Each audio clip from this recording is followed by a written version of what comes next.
Hi everyone, welcome back to the channel and welcome back to the Iceland series. In today's video, we are going to discuss about some driving tips in Iceland and tips about renting a car. And in the end, also we'll talk about few tips to take care of your car. So watch till the end because I'll also give you a tip to save the money while you're renting your car. So I have divided this video in three parts. The first part will talk about renting a car. And then in second part, we'll talk about some tips about driving in Iceland. And in the final part, we'll talk about some tips on how to take care of your car when you're driving through rugged F-roads and in general when you're driving in Iceland. So before we get started, let me talk about the driving license requirements. So if you are from EU, your standard EU driving license would work. But in case you are from a non-EU country, you would require your driving license to be in English. And if it is in English, you don't really require an IDP. But if it's not in English, you might want to get an IDP. The best thing would be to check with your rental car company to avoid any hassles later on. Now coming to the first part, which is choosing the right rental company for your car. And in Iceland, you have a variety of companies, the international ones like Avis, and then you have Hertz, whereas you also have local aggregators like Blue Car Rental or Lotus Car Rental. We had chosen Lotus Car Rental. So in terms of choosing, I would suggest going for the local car rentals because you would find the prices to be competitive and then they are also quite a lot flexible. But before going ahead, I'll say that you can go ahead and check on these rental aggregators like rentalcars.com to find the best price. Also, there might be certain cases where your company, the company in which you're working, they might have some discount with these international tie-ups like Avis or Hertz. So yeah, select the best one wherever you get the best deal. In the end of the video, as I told, I'll discuss about how you can minimize the price while selecting the rental car. The second thing to consider is getting the correct rental car, as in case you are doing the F-roads, which are rough, unpaved and gravel road leading into the mountains, and sometimes there would be river crossings as well. So in that case, you would require a 4x4 like a Duster. In case you are just doing the Golden Circle and you're not crossing any of these F-roads, you can go for some other cars like the smaller ones as well, where you do not require 4x4s. So keep that in mind when you are selecting the car for your trip. So coming to choosing the right insurance cover for your rental car, in general, companies would have three standard packages: silver, gold, platinum. Different companies could have different names. So with Lotus Car, we have these three names, and with silver, basically you get third-party liability insurance, super collision damage waiver, theft protection, and with gold, you get additional things such as sand and ash protection, gravel protection, which is much required in Iceland. And in case you want to go for the platinum or the complete insurance, you get additional things covered like river crossing protection, and in case there is a collision with animals or there's damage to a car on F-road, all those things are covered. And apart from that, when you're going for a full-blown package, you also get, in most of rental car companies, you get a Wi-Fi dongle which you can use throughout the trip, and you may also get some free coffee vouchers. Along with that, these rental car companies, they have tie-ups with one of the petrol pumps. For example, our rental car company Lotus had a tie-up with N1. So whenever you're filling petrol or diesel at those petrol pumps, then you get some kind of discount. Maybe it was like 5 to 10 ISK or Icelandic kronas. Now coming to the driving tips. Roads in Iceland can be painstakingly straight, so you might get bored at multiple times. So make sure you're wide awake when you're driving.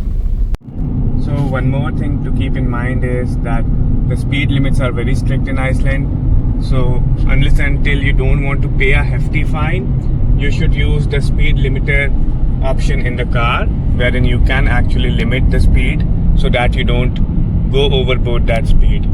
So here I have put 90 kilometers per hour, which is the speed limit for all the highways here.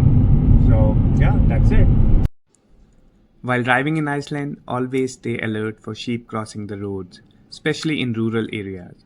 Sheep often roam freely and they can suddenly dart onto the road, particularly during summer when they are grazing. So drive cautiously and reduce speed when you see sheep near the roadside. While driving on the gravel road, be extra careful as the car can skid here or there. Also, maintain speeds of under 80 km per hour. In Iceland, it is mandatory to keep your car's headlights on at all times, regardless of the time of day or weather conditions, ensuring better visibility for you and other drivers on the road. So coming to the final part of the video wherein I give you some generic tips. So the first thing would be about parking. So when you're in Iceland, you can download two apps which will be really helpful. One would be the Parka app and another app would be Easy Park app. So whenever you're going to multiple attractions like the falls or the glacier lagoons, you'll find parking spots and you would have the tie-ups with these apps, so you can directly pay using these apps over there. So that would be helpful. Another app I would suggest you to install is roads.is, wherein you can check the road condition before you travel, whether the road is safe to travel or not.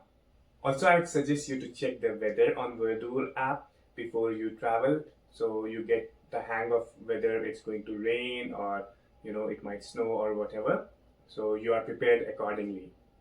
So one thing in Iceland is you have a lot of picnic benches along the route, so you can either have your coffee, tea or your entire meal as well with this gorgeous view, and you will find such views everywhere in Iceland.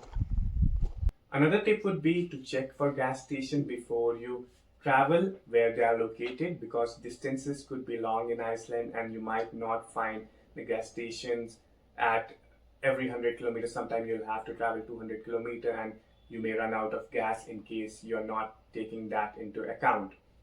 So as I told you that you get some free filter coffee vouchers when you hire the car, and we have come to Nesti to redeem it. Let's see how it goes.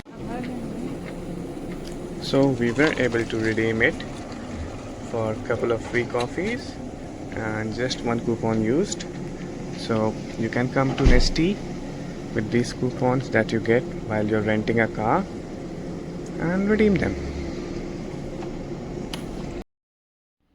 The Akureyri Tunnel is a toll road that saves about 15 minutes of driving time compared to the scenic route along the fjord. The toll, approximately 2000 ISK for a standard car, must be paid online at www.tunnel.is within 24 hours of use, or the rental companies may charge additional fees. Also, while driving in Iceland, you must know how to change tires, because there could be certain conditions where you have a puncture and you want to repair it, and there are no repair shops nearby because you could be located in a remote location. So at that time you'll have to change the tire yourself. So just make sure that you know how to do it. So filling in gas at gas station is quite simple. First of all, you need to select the language. Then you put the N1 card that is given by your car company, so you get some discount. Then you select the mode of payment. Here we choose credit card and insert the credit card. After this, you need to enter the PIN.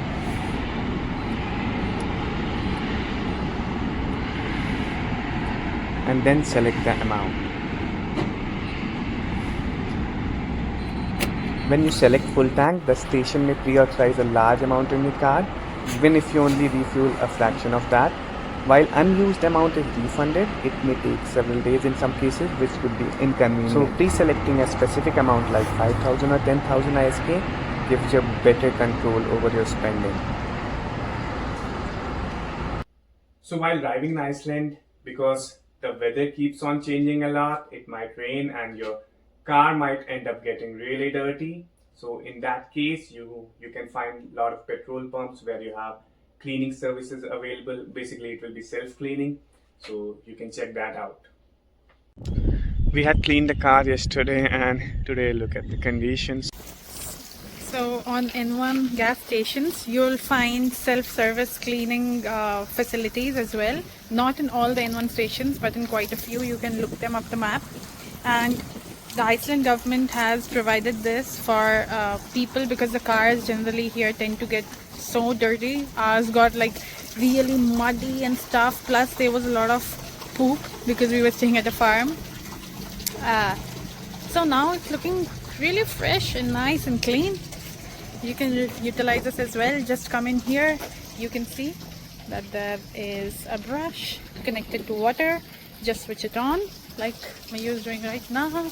So the water is coming out of the brush. How easy do you think it is, Mayu? Very easy actually, because the water comes out from the brush, right? It makes the job much easier. And finally, coming to the section I think everyone was waiting for: how do you save prices while renting a car? So I'll tell my own example. So we traveled in July and I had booked the rental car in the month of February. At that time, it was costing us around 310,000 Icelandic kronas, and I had just taken silver insurance. And I kept on checking the prices till July. And just, couple of weeks before our travel, I saw that the prices had really gone down, and I ended up booking the same car with platinum insurance for 270,000 Icelandic kronas. So keep checking in between, even after you have made the booking, because all these bookings, they have free cancellation, so you can go ahead and cancel and rebook the same car with a better price. So keep that in mind. So that's all we had in today's video, and if you did find the information useful, please like the video and feel free to follow or subscribe, and also share the video if you want to. Thank you.